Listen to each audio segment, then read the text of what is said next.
বেকারত্বের যন্ত্রণা বুঝো, ভাতের থালা হাতে নিয়ে কোন সময় কাঁদছ, যারা কাঁদছে অগজায় দিকে এই মুহূর্তটা কিরকম।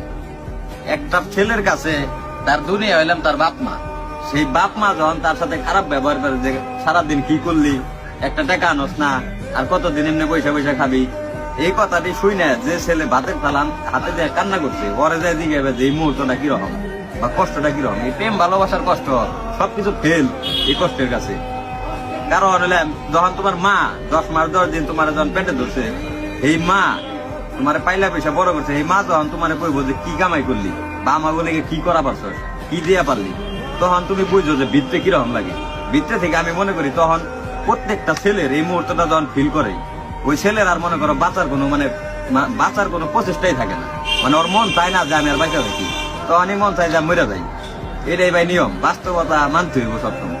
এই কষ্টটা মানে আমি মনে করি দুনিয়ার সব কষ্টের কাছে আর মনে হয় এই কষ্টটা। বাপ মা মনে করো এমন একটা জিনিস, না কিছু কম যায় না শোন যায়। মায়ের পায়ের নিচে সন্তানের বেশ, মায়ের কি করবো। আর বাপ তো মনে করো পৃথিবী, এত কষ্ট করে বড় করছে, এই বাপটাই বা কি করবো। দোষটা মনে করো নিজের দোষ দিন না বাইকের দোষ দিন, ওইটাই করে বোঝা যাবে না। মানে আমি চাই যত বেকার মানুষ আছে, যত বেকার ছেলে পেলে আছে, আল্লাহ সবাই রে ভালো একটা অবস্থানে নিয়ে দিক, এই তৌফিক দান করুক। এটা কর্মের ক্ষেত্রে যে কোনো ক্ষেত্রে আল্লাহ সবাই ভালো একটা অবস্থান দান করুক।